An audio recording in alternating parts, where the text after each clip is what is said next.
नमस्कार मित्रों, मेरा नाम राशि है और आप देख रहे हैं हमारा चैनल जिसका नाम है घोटाला। आज हम भारतीय इतिहास की एक रोचक और रहस्यमय घटना अपने सभी मित्रों को बताएंगे।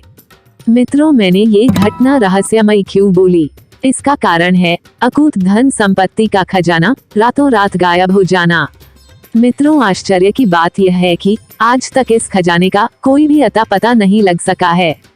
आप हमारे चैनल पर नए हैं तो चैनल को सब्सक्राइब कर बेल आइकन को अवश्य दबाएं। अगर आप पहले से हमसे जुड़े हुए हैं तो वीडियो को लाइक, शेयर और सब्सक्राइब अवश्य करते रहें। राष्ट्रीय सेना के खजाने का रहस्य। 1947 में भारत की स्वतंत्रता के बाद भारतीय राष्ट्रीय सेना इंडियन नेशनल आर्मी के खजाने का क्या हुआ? यह एक ऐसा रहस्य है जो आज भी अनसुलझा है। आइए जानते हैं क्या थी भारतीय स्वतंत्रता सेना। भारतीय राष्ट्रीय सेना INA एक भारतीय सेना थी जिसकी स्थापना 1942 में जापान के सहयोग से की गई थी। इसकी स्थापना सुभाष चंद्र बोस ने की थी, जो उस समय भारतीय स्वतंत्रता आंदोलन के एक प्रमुख नेता थे। INA एक भारतीय स्वतंत्रता सेना थी जिसकी स्थापना 1942 में जापान के सहयोग से की गई थी। INA ने ब्रिटिश साम्राज्य के खिलाफ लड़ाई लड़ी और द्वितीय विश्व युद्ध के दौरान कई सफलताएं हासिल की। INA की सबसे बड़ी जीत 1944 में हुई, जब उसने ब्रिटिश सेना को बर्मा से पीछे हटने के लिए मजबूर किया। हालांकि 1945 में जापान की हार के बाद INA को भी आत्मसमर्पण करना पड़ा। जापान सरकार INA का सबसे बड़ा वित्तीय समर्थक था। जापान ने INA को हथियार, गोला बारूद और अन्य सैन्य उपकरण प्रदान किए। जापान ने INA के सैनिकों को भी भर्ती और प्रशिक्षण देने में मदद की। भारत में और विदेशों में रहने वाले भारतीय स्वतंत्रता आंदोलन के समर्थकों ने भी INA को धन और सामग्री का दान दिया। इनमें भारतीय नागरिक, भारतीय मूल के विदेशी नागरिक और अन्य राष्ट्रवादी शामिल थे। INA के स्वयंसेवकों ने भी अपनी जेब से पैसे खर्च किए। उन्होंने अपने परिवारों, दोस्तों और अन्य स्रोतों से पैसे उधार लिए। भारतीय राष्ट्रीय सेना INA के सदस्यों की संख्या के बारे में कोई सटीक आंकड़ा नहीं है। अनुमान के मुताबिक INA में कुल 50,000 से 1 लाख सदस्य थे। इनमें भारतीय सेना के कैदी, भारतीय मूल के विदेशी नागरिक और अन्य राष्ट्रवादी शामिल थे।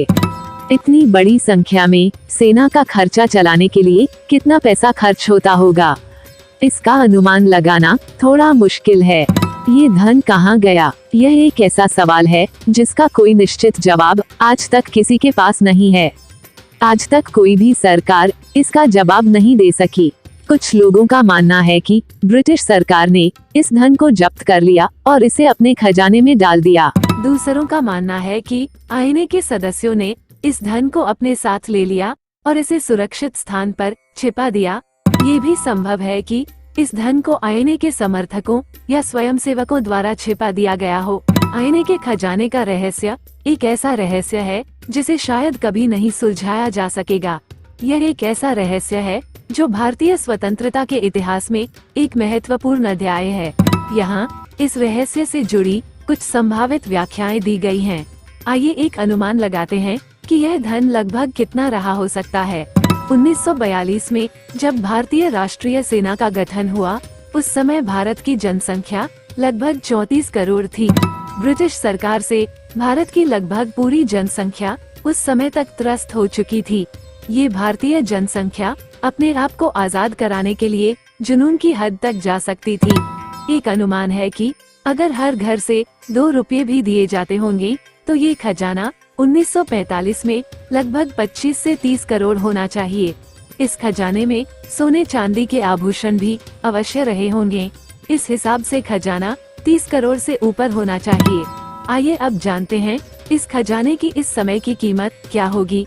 1945 में 1 ग्राम सोने का भाव 2.5 रुपये था। 1945 में 25 करोड़ रुपए का 2.5 रुपये प्रति ग्राम के हिसाब से 10 करोड़ ग्राम सोना लिया जा सकता था।